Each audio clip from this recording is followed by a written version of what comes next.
Minister Arun Jaitley presenting the first full budget of the Modi government. The big headline coming out of the budget, corporation tax has been reduced by 5% to 25% over a period of 4 years. I've got Basant Maheshwari, also Shailesh Ban joining us on this conversation. The market seem to have reacted positively. It has responded immediately. Basant, what do you make of this? I think in 1997 we remember because of Chidambaram's dream budget, this isn't anything lower than a dream. Sure. Of course, the results will come to you over a period of 4 years. Normally, budgets have a shelf life for 48 hours. This one will have a shelf life of at least 48 months. So, I think we are headed higher. Obviously, because the results would come in after a period of time. Sure. We'll just wait for it. But if you can just give me 2 minutes, just explain to you what's happening here. Yeah. The investment side and the savings side. Yeah. To get up any economy, you need both of these working together. On the investment side, corporate tax has been reduced, and it has been planned it will be reduced. On the savings front, the consumer gets more money through different tax cuts and things like that. And the basic thing is, you have tried to curtail the purchase of gold through different things. So even if you have got savings, and savings is going in gold, so that doesn't help anyone. So I think on a broad scale, it's been done very well. We'll get to the details in just a moment. Shailesh Ban, the market seemed to have turned around. In the initial stages, you did see some weakness coming in, but at this point in time, the Nifty is trading about 0.25% higher, and I'm seeing individual stocks on the mid-cap counters also raise up significantly. What do you make of this budget? Was the corporation tax cut does it come as a huge surprise?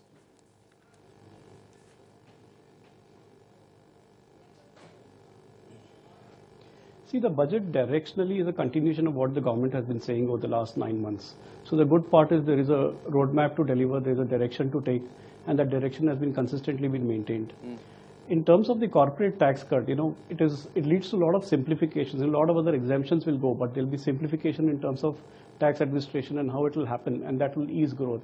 In fact, high tax paying businesses can actually benefit from this and increase reinvestment in the business. Okay, as I'm talking to you, there's a huge amount of volatility creeping in at this point in time. The volatility index has slumped 9% and it's extending its fall. The Sensex has erased its gain in the last few minutes. Basant, help me make sense of this. So is the market liking this or not? No, because the proposals that we have got, they're not going to happen tomorrow. Sure. They are going to happen over a period of 4 years. So obviously, there's nothing to say that market should go up today. But over a period of 4 years, if corporate tax is reduced and if you can get investments back, but this, you have to assume this budget has been both populist as well as on the economist. Sure. So the both things should be moving together. I think we should be fine. This is just a knee-jerk reaction in any case. I mean, Shailesh, if you were to look at the market today, would it be right to say that this budget will form the base for the Nifty at 8,800? Are we good? Is the trajectory set higher from here on?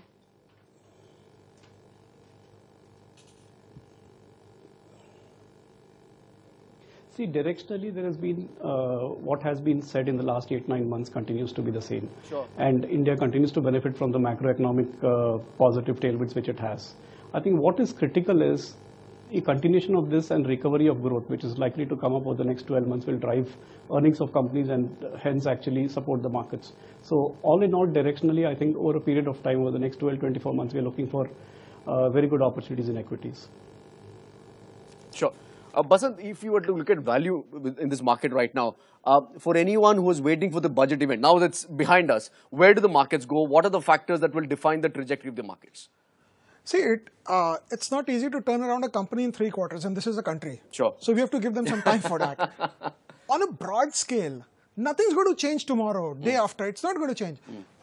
Stocks are expensive, the ones which are not delivering earnings. But you just look at the broad things. If you can do housing for all, I mean, it's my favorite subject here. Sure. So if you can do housing for all, then the sector which was running on sports shoes will now be put on roller skates. So I think this is the basic level which we have to look at. And obviously things won't happen tomorrow, day after, but look at the intent with which he's presented things.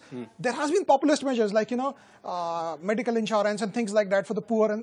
But you have to win elections also if you want to be in power again. So you'll have to discount that to a large extent. I think in any case, the fine print will be out. People will be reading the budget document and then coming up over it. But over on a broad scale, I think they are well on job. Sure. Shailesh, is there enough in this budget for corporate India to go out and start investing once again? The government itself has announced UMPPs and so on, but is there enough in this budget for that you will see that corporate might loosen their purse strings?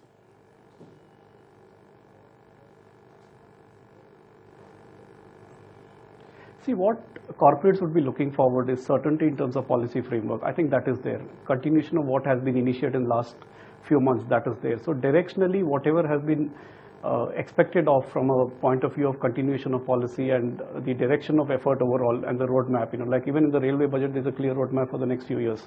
I think this will be seen as a positive side, which actually was a challenge in the last few years in Indian economy. So when you have a directional focus which is clear, I think corporate investment should start off. Okay, at this point in time, the news flash on the screen is that fiscal 16 gross market borrowing is at 6 lakh crore. That's the headline that's on your screen at this point in time. India has set a fiscal 16 gross market borrowing at 6 lakh crore. Basant, very quickly, if anyone is looking to start investing in India at this point in time, which pocket of the market would you buy in? I'll tell you. People make investments because your return on capital should exceed the cost of capital. Yeah. These things would, over a period of time, enhance your return on capital. Nothing's going to happen immediately. Sure. But if you're going to look at, you have to focus on the domestic side, because if corporate tax rates come down and companies that were enjoying MAT and that were paying lower taxes, the differential advantage seems to go away. Right. But I think the domestic demand theory would actually do very well over the next 2, 3, 4 years. And it's time for people to try and look back at India. I mean, if you're not actually invested in. I think that's how it should be about. Okay, KR Bharat is also joining us on this conversation. Bharat, thanks for joining in. What do you make of this budget? Do you see this as being friendly to the markets? The immediate reaction is a bit confusing.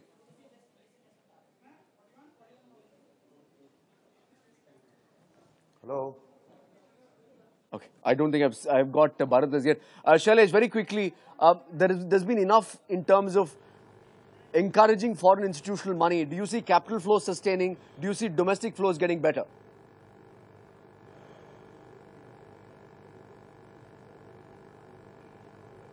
See, we have seen that happening already. The domestic flows have started to improve meaningfully. And if you see this continuation of reform, I'm sure that domestic flows will remain strong. In fact, overall allocation to equities has been pretty poor in the last few years in India, especially domestic money. And we think that will continue to happen. And the key case to look forward is strong earnings recovery. And the faster it comes to the market, I think the better benefit for equity investors. Okay. Nifty at 8,800, Siddharth, the view from Bombay at this point in time, well, the broad direction of the market seems all right. The immediate knee-jerk reaction is just, it's turned a bit volatile after the budget speech. So you make sense of it. Over to you. Okay, thank you very much, Harsha. Big day as far as the markets go. And let me introduce the Delhi panel at this stage. An absolute honor to have Dr. Subramanian Swamy joining us here exclusively. Rahul Garg, tax expert from PwC, and Professor Rohit from JNU. Coming to you, Dr. Swamy, first.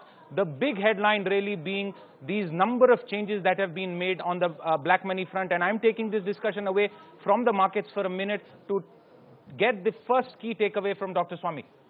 I see the black money issue being dealt at the level of taxation and the legalities of it is a very small part of the overall black money picture. The black money really is generated by scam money, crime money, terrorist financing. These are the big chunks of black money which need to be dealt with, and they have been dealt in an unorthodox way by the Germans and the French by bribing the officials, right, by the Americans by arresting the officials. Now, that's the really only way of getting black money back, not by this legalistic approach. So you aren't satisfied, Dr. Swamy, with what has been done on the black money front? Well, it's not a question of satisfaction. This is the way I would do it. I think he's a smart lawyer. He may have thought that this is the best way to do it. Okay, and you are a smart lawyer too. A quick headline from you before I go to our other guest, please. Dr. Swamy. Yes, the quick headline would be that this is very good mathematics, this budget, but it's poor chemistry. We need a change in expectations. We need new ways of doing things, and the people must feel enthused by the measures. Okay. So corporate India is definitely going to feel enthused by the measures because there are two important things that have been done over here. One is the timeline for corporate tax to be coming down. It's been a long time since that was addressed. And of course, the second is the push for infrastructure at the cost of the fiscal deficit targets that were laid out, because that has been extended so that the government can have enough money to pay for a lot of these projects. A lot of the capex going to come from PSUs, from government finances. Mr. Bhargava, Chairman Maruti, let me ask you this question. From corporate India's standpoint, how would you rate this budget? What are your key takeaways, and what is the impact of something like this? Well, I think this budget has set in motion a number of measures which will have a long-term impact over a period of time on the entire economy, including corporate India.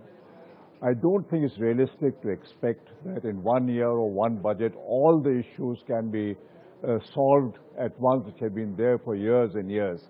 But I think whether it's infrastructure, whether it is tax rates, whether it's government contract dispute resolution, which has held up a lot of issues, whether it is a PPP model for financing, all of these things are being addressed. The social security network which is being established and built, the use of the Jan Dhan Yojana for this purpose, all of these show that there's been a purpose in what has been done by the government in these last few months, and it's leading on to steps which will have a long-term impact. Okay. Let me get Keki Mistry into this conversation. Keki, the entire real estate sector was expecting something from the government. What is your reading on the infra push, on what's been happening? Because I know you have a larger macro view in terms of the fiscal deficit targeting. And what are your one or two key takeaways from the budget? I would say the key takeaway is the focus on growth. Whilst the government's created an enabling environment for businesses to flourish and for investments to take place, private sector investments have been slow to come about, and therefore it was important that the government starts pushing growth, pushing the investment. And as the government pushes investments, particularly on these projects which have a low term cycle, if you look at road projects and if you look at rail projects, they have a low period of investment. It will effectively create a lot of ancillary businesses around the investment made by the government. And as such, a number of jobs will get created, which will lead to income. Income will lead to consumption. Consumption will lead to excess capacities of some of the companies getting used up, and therefore private sector coming in and making a big investment. So my sense is, in totality, it's a very balanced budget. I think it's a very good budget. The focus on fiscal deficit is, I won't say that he's gone by the original target of 3% in 2 years' time. I don't think it was even that critical. According to me, the push on investment, even if it means that the fiscal deficit is slightly higher than what was originally envisaged, is, in my personal view, a very, very good move.